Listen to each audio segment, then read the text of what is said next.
What's going on, guys? My name is Tyler. I'm part of the FF Mediators here on the FF Face Off YouTube channel. Today, I'm going to be doing a rookie report on Tez Johnson. He is the senior out of Oregon, who stands at 5'9", 156 pounds. He stood out at the Senior Bowl for a lot of people. He rose up draft boards pretty well as he showed some explosiveness as well as ability to make defenders look absolutely silly running routes and one-on-ones. One of the most interesting things that I found about Tez was he was doing an interview and he described the line of scrimmage for him as a chess game. So he's looking on how to break away from DBs from the start, looking to get that extra jump to help him get off the line of scrimmage and really set himself apart. With that being said, that's how he is able to create his separation. He is great at that. There's multiple examples of him throughout Senior Bowl practices making defenders look absolutely ridiculous. Maybe even the top corner from Florida State, he had a crazy rep against him. And we've got some video clips to show that. So here are his one on ones from the Senior Bowl. He's very shifty, as you can see here. He had 17 missed tackles forced just in 2024 alone, which for wide receivers isn't necessarily like a stat that you look at a whole lot. But he had 74 in his career. That goes to show you just how elusive he can be. At Oregon, he was used primarily in the slot. About 80% of his yards were ran out of the slot. He was used a ton in motion, and his ADOT kind of reflects that. It's about 5.9 yards.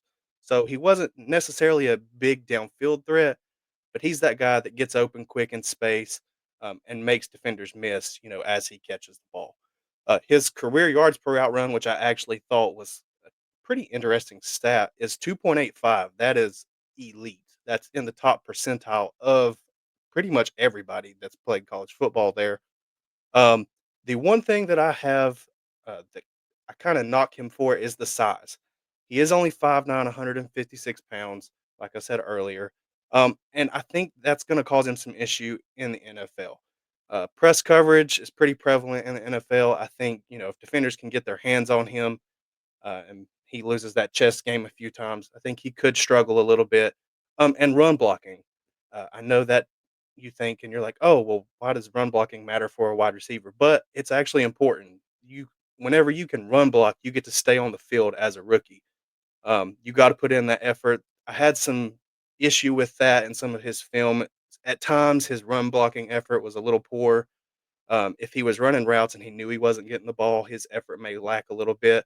So there are concerns there, that could affect his playing time, but we'll have to see how it goes, see what landing spot he gets in the draft. Uh, I currently would say he's probably a late day two guy. That's just kind of where I have him. Um, in fantasy mocks and rookie mocks, it's probably a late round two, early round three, kind of a dart throw for me.